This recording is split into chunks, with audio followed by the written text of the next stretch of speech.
For as long as humans have been around, we have always been thieving gits, so it's no surprise that the lock is one of the most ancient mechanical contraptions.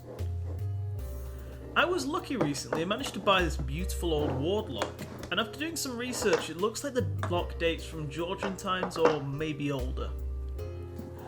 On the surface it looks in good condition. It came with a key, and the wooden housing for the lock is in very nice condition, but it does need a bit of work. I want to use this lock in my future house, so it does need to work perfectly.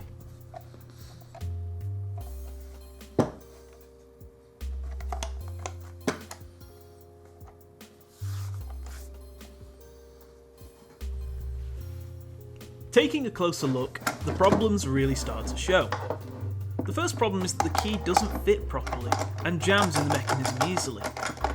This key is a skeleton key, not the original, and it was likely picked up to fit the lock as a decorative item or to make it easier to sell, so it's a bad fit overall.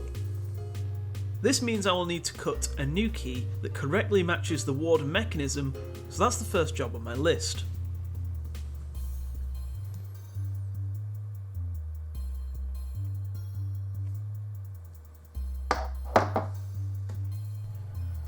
Now let's take a look at the lock itself, so I'll remove it from the housing to get a better look.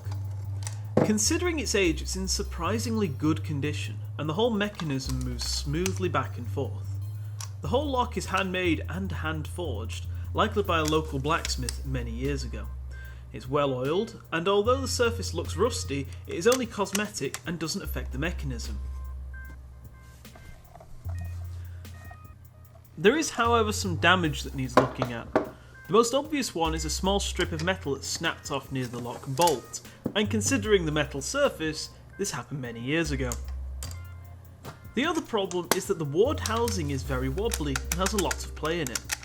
It moves both side to side as well as up and down. This makes lining up a key a nightmare, because even a good fitting key will not sit right when locking or unlocking. I need to look at a way of fixing this so it stays in the correct position for the lock. Otherwise a wonky key will wear badly on both the lock and the key itself. So that's another job to look at.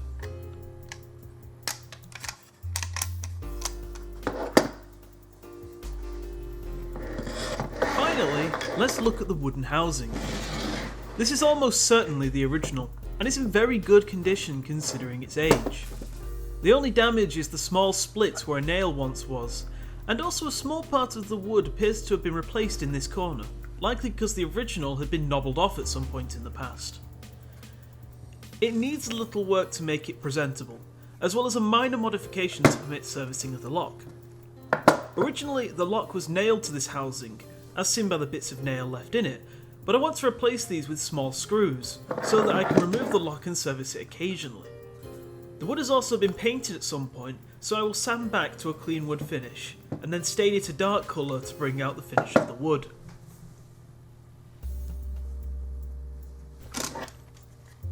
So that's the main jobs listed. I don't have many specialist tools for this job, so it's going to be very interesting to see how they work out.